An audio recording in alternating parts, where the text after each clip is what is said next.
Restos du Cœur, on distribue des produits frais, des légumes qui contribuent à une meilleure alimentation des personnes démunies. Moi, je suis diabétique. Il faudrait que je mange beaucoup de fruits, beaucoup de légumes. Je ne travaille pas. Les Restos du Cœur, vraiment, c'est un sésame pour nous. Vraiment. Mais ici, à Montreuil, les légumes ont quelque chose de particulier. Est-ce que ça vous ferait plaisir? C'est cultivé au jardin de Montreuil.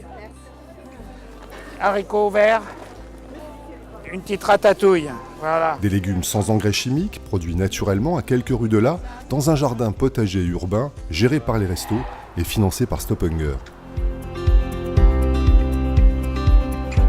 Les biodéchets des cuisines environnantes y constituent l'engrais naturel et une serre bioclimatique qui assure les cultures dans le respect de l'environnement. Et ici, dans cette serre bioclimatique, on prépare les semis et les plants qui seront repiqués par la suite. Là, l'avantage d'une serre, c'est qu'on va pouvoir produire toute l'année, parce qu'on s'affranchit finalement des conditions climatiques en créant des conditions adaptées aux plantes en toute saison.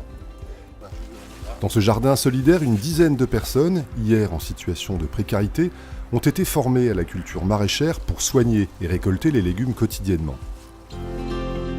Je travaille au Jardin du Cœur, ça fait 7 mois maintenant.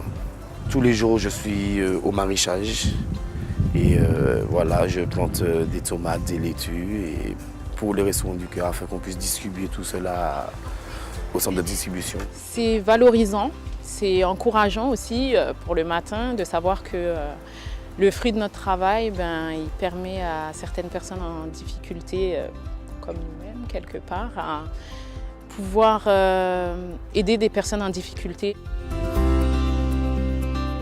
Alors nous sommes sur un chantier d'insertion d'activité par l'économie solidaire. Chaque salarié a son propre projet professionnel et le but c'est justement de retrouver un emploi pérenne. Moi ce qui me plaît c'est qu'on fait coup double. La production maraîchère de la ferme retourne dans les centres de distribution et j'imagine qu'un gamin qui retrouve des légumes de saison dans son assiette avec des saveurs incomparables, c'est gagnant, quoi.